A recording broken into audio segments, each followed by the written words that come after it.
Assalamualaikum warahmatullahi wabarakatuh. Perkenalkan, nama saya Syarifiditullah. Saya akan menjelaskan tentang konsep dasar ilmu ekonomi. Yang pertama, apa yang menjadi konsep dasar ilmu ekonomi?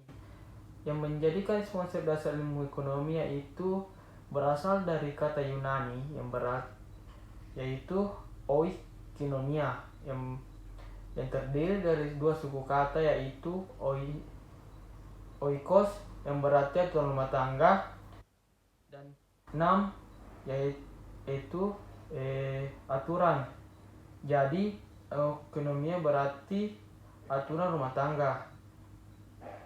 Dalam KBBI merupakan cabang ilmu ekonomi, merupakan ilmu yang bertujuan pada produksi, distribusi, dan konsumsi.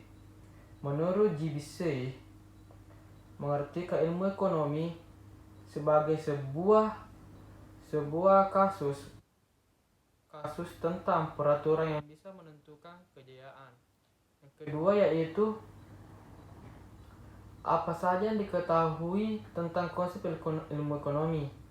Ilmu ekonomi menurut saya adalah ilmu yang memberikan aturan mengelola keuangan dalam bisnis maupun keluarga, karena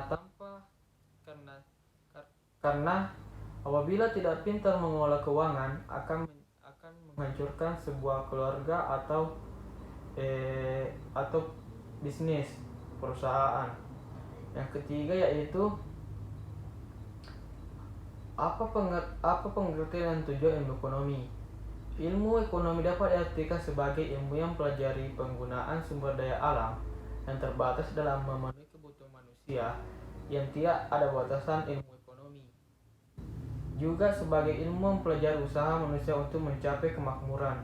Yang keempat yaitu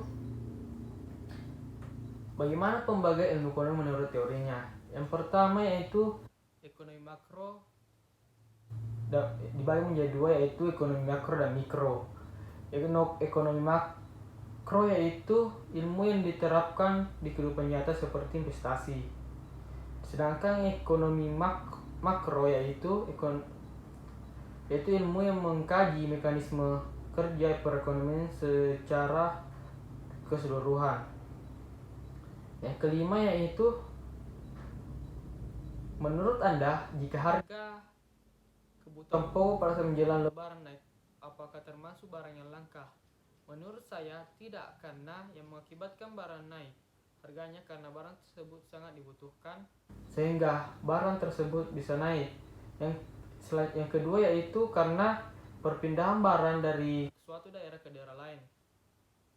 Yaitu yang keenam